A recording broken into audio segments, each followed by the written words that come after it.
그 무렵에 저는 미미라는 새 친구를 만났습니다. 저와 비슷한 이 시기에 창업한 자잘한 친구로 제가 잘 모르는 일들을 할 수 있게 도와주었습니다. 지금도 운영적인 블로그를 시작한 것도 이 친구가 기본부터 하나하나 가르쳐준 덕분이었습니다. 제가 처음 진행을 촬영해준 것도 이 친구였습니다.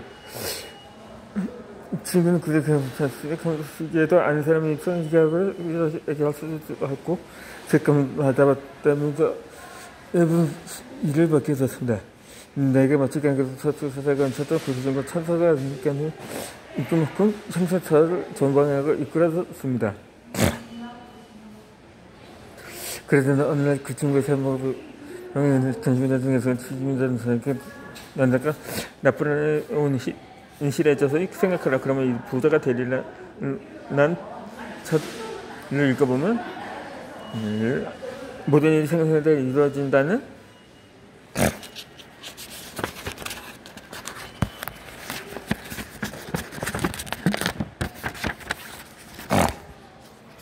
구절이 있던데 정말 그런지 우리 한번 확인해 보지 않을까? 않으려면 어떻게 하면 확인할 수 있을까 하는 이야기가 나왔습니다. 저와 친구는 밤에 일기를 쓰시 아침에 오늘은 최고의 날이었다고 그날 바라는 일을 미리 일기로 적어보자는 결단을 내리고 정말 좋은 아이디어라고 좋아했습니다. 상상하는 대로 이루어진단 말이 사실은 아침에 쓴 일기의 내용이 정말 그대로 이루어지는지 확인할 수 있을 거라는 생각했습니다.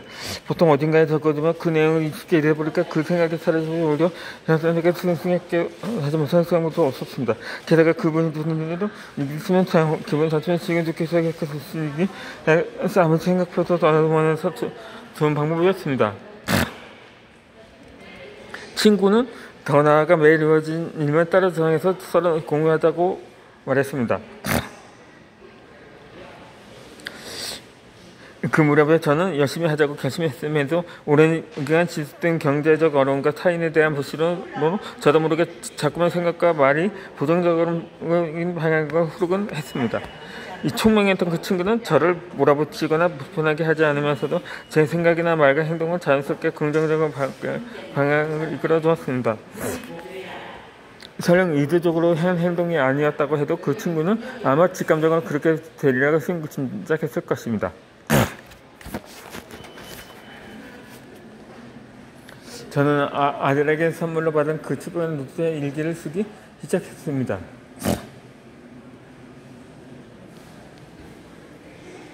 생각이 현실화되도록 일기를 쓰는 법입니다.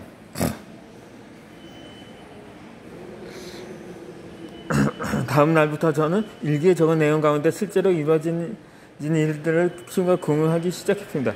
그 시간은 힘든 일이 많은 일상 속에 진심으로 모이도가는 소중한 시간이었고 그 시간만큼은 저도 고전히 그 마음 편을 느낄 수 있었습니다. 지금도 그때의 일들을 마치 지금 전에 일어난 일들을 생생 떠오르곤 합니다. 처음에는 간단한 것부터 적어보기도 했습니다. 예를 들어 오늘은 시간이 촉박했지만 빈자리가 있어서 KTX 기차를 타고 부산까지 앉아서 편히 갈 수 있었다는 식으로 말입니다. 그랬더니 얼마 지나지 않아 신기한 일들이 벌어졌습니다. 전철을 탈 때마다 우연히도 빈자리가 있는 날이 많은 것입니다. 심지어 전철 안에 사람이 가득할 때에도 눈앞에 앉아있던 사람이 갑자기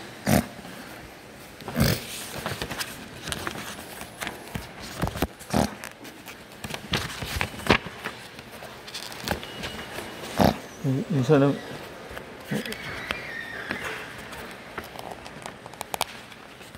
갑자기 두고 온 물건이 생각난 건지 전철을 잘못 한 건지 황급히 내려 빈자리가 생기는 일도 있었습니다.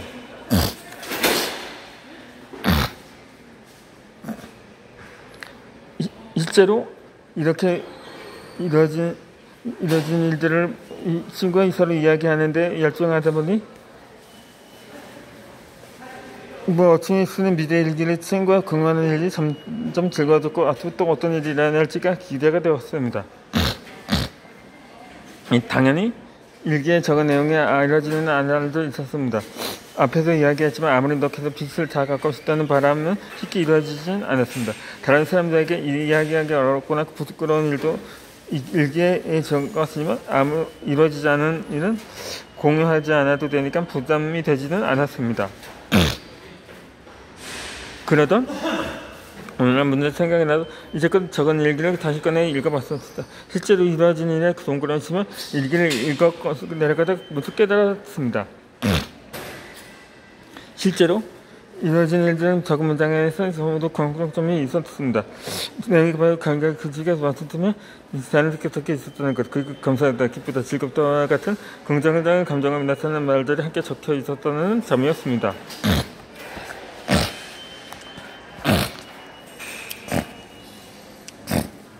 반대로 실제 이루어지지 않은 일들은 어떻게 이루어지겠다고 강의에 집착해서 인지 있을 때는 열심히 시작했지만 다시 읽어보니 마치 어찌 꿰맨 것처럼 의미를 알 수 없는 장문의 글이나 날짜에 있었습니다.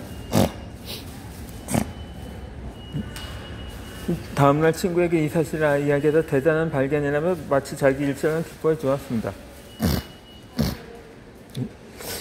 바람이 이루어진다고 반드시 행복해지는 것은 아닙니다.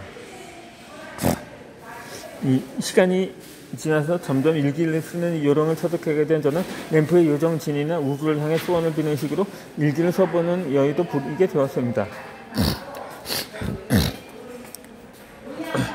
그 무렵에 제가 가장 이루고 싶은 소원은 자주 독촉을 받았던 8,700만 원의 빚을 당장 갚는 것이었기에 진에게 소원을 비는 내용의 일기를 적었습니다. 그렇게 여러 번 문장을 달리하기만 소원을 적다 보니 놀라운 일이 일어났습니다. 예전에 이사를 도와준 친구가 운영하는 음식점에 갔던 우연히 엽서를 아는 남성이 저희가 뜬금없이 이 연애를 꺼낸 것이었습니다.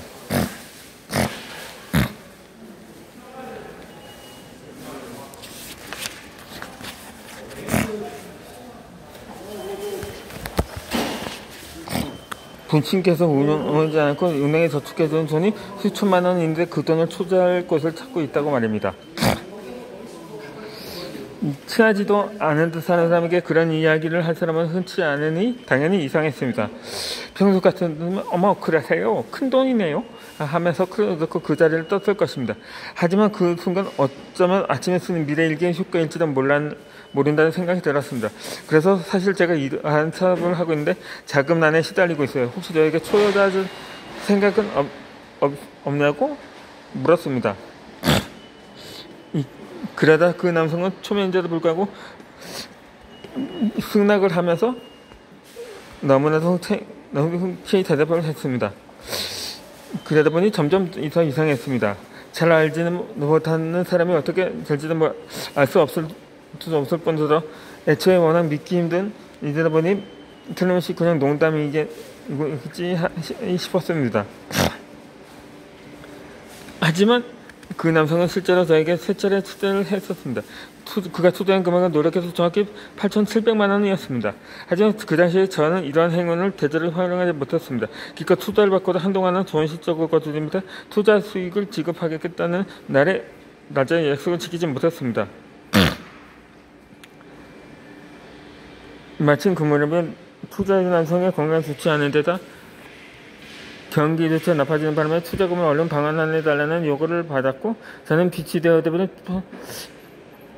8,700만 원을 갚기 위해 또 한 번의 우여곡절을 겪어야만 했습니다.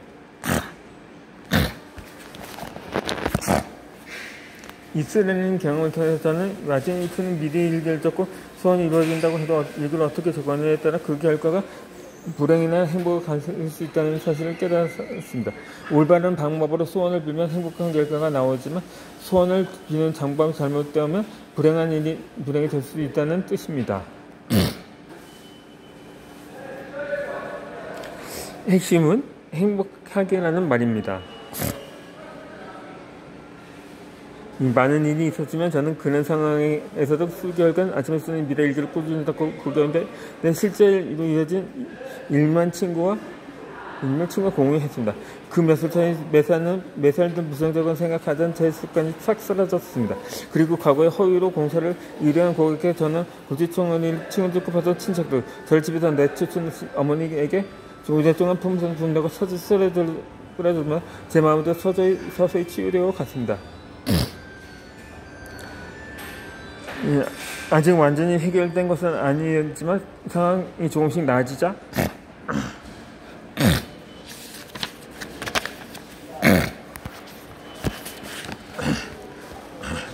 친구와 공유하던 수원에 먹던 점차 짧아지는 어느 순간 사라졌습니다. 엄마에게 드리는 선물이라고 적힌 노트에 덕에 내려간 아침에 쓰는 미래일기를 친구와 공유하던 온갖 시에게 전격권 소개할 그 촉분의 시간은 이제 저에게 보석성수와 수학이 되었습니다. 그 시간 조건 전 생각이 현실 바뀌는 것을 직접 확인할 수 있었습니다. 아무리 긍정적으로 생각하려고 노력해도 마음속에 번뇌나 슬픔, 외로움, 집착증이 남아있으면 결국 현실은 부정적인 방향으로 흘러가기 마련입니다.